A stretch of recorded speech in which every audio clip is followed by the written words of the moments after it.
Your Honour, may it please the Court, my name is Rachel Woolhouse and I appear on behalf of the accused, Marshall Ike, a 14-year-old Torres Strait Islander who has been charged with 84 counts of breaking and entering and 1 count of stealing. My client has pled not guilty, Your Honour. I would like to tender my submissions prior to this trial under Section 590AA 2E of the Criminal Code for the requested exclusion of evidence for the Court's decision as to whether the evidence be admitted for this trial.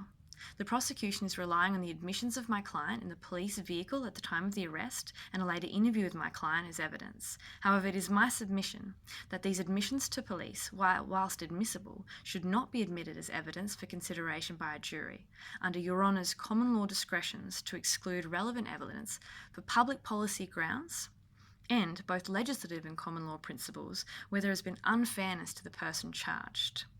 My first issue is the issue of the numerous breaches of the Police Powers and Responsibilities Act, the PPRA, and the Police Powers and Responsibilities Regulation, the PPRR.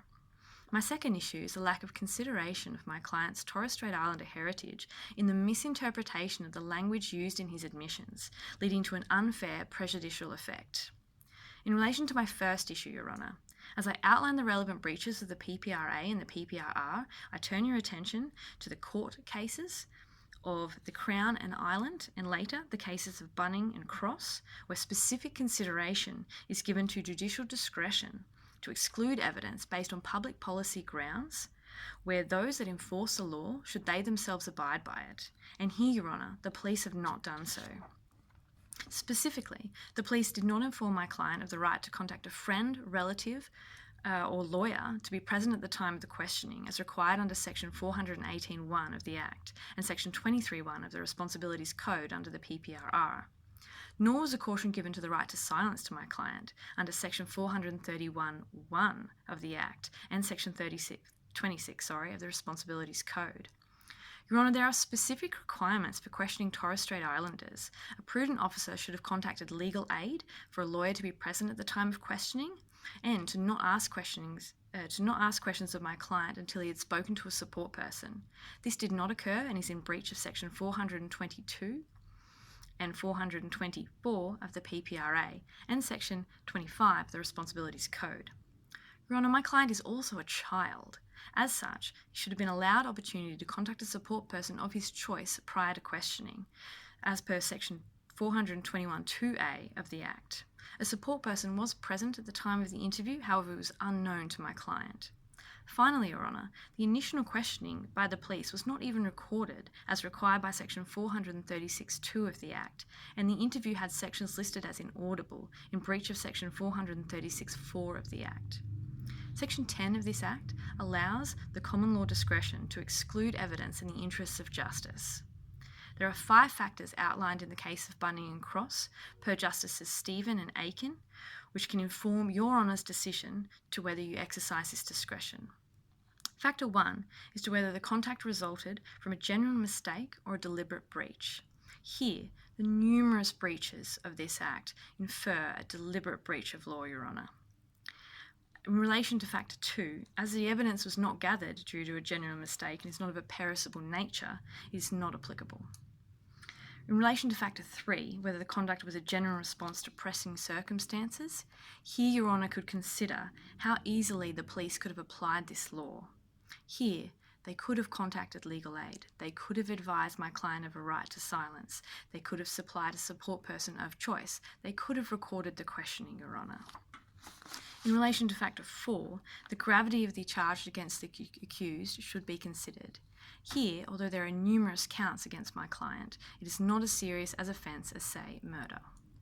And finally, if the conduct of getting this particular evidence breached a statute.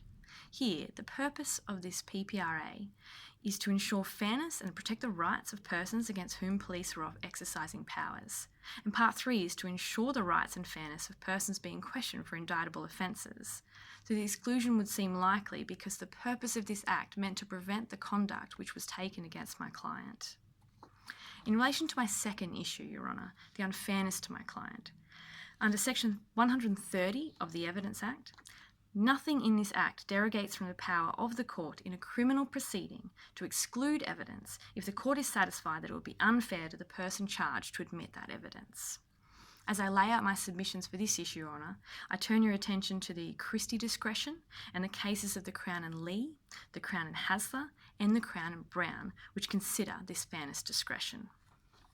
My client's admission in the police car and in the interview cannot be perceived as reliable due to the Indigenous person's cultural mannerisms of gratuitous concurrence.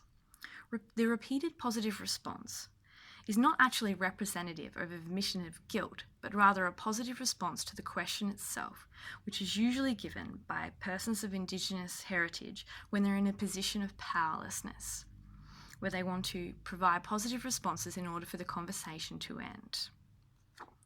The Christie discretion is to exclude evidence where it's prejudicial to a fair trial of the accused, and this was confirmed in the case of Crown and Lee, specifically where there was a voluntary statement that would seem very damning but is otherwise very unreliable.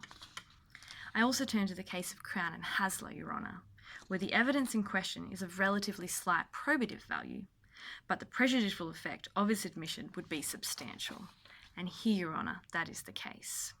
Finally, I turn to the case of the Crown and Brown, where the jury are likely to give evidence more weight than it deserves. Your Honour, a jury would see the multiple positive admissions of my client as evidence of being admission of guilt, where it was only the cultural mannerisms of my client's heritage which caused him to respond the way that he did. I refer to Your Honour's consideration as to whether the practical effect and the positive effect of those admissions would give rise to a greater risk of an improper conviction if that evidence was admitted for jury consideration. As Your Honour pleases. Thank you.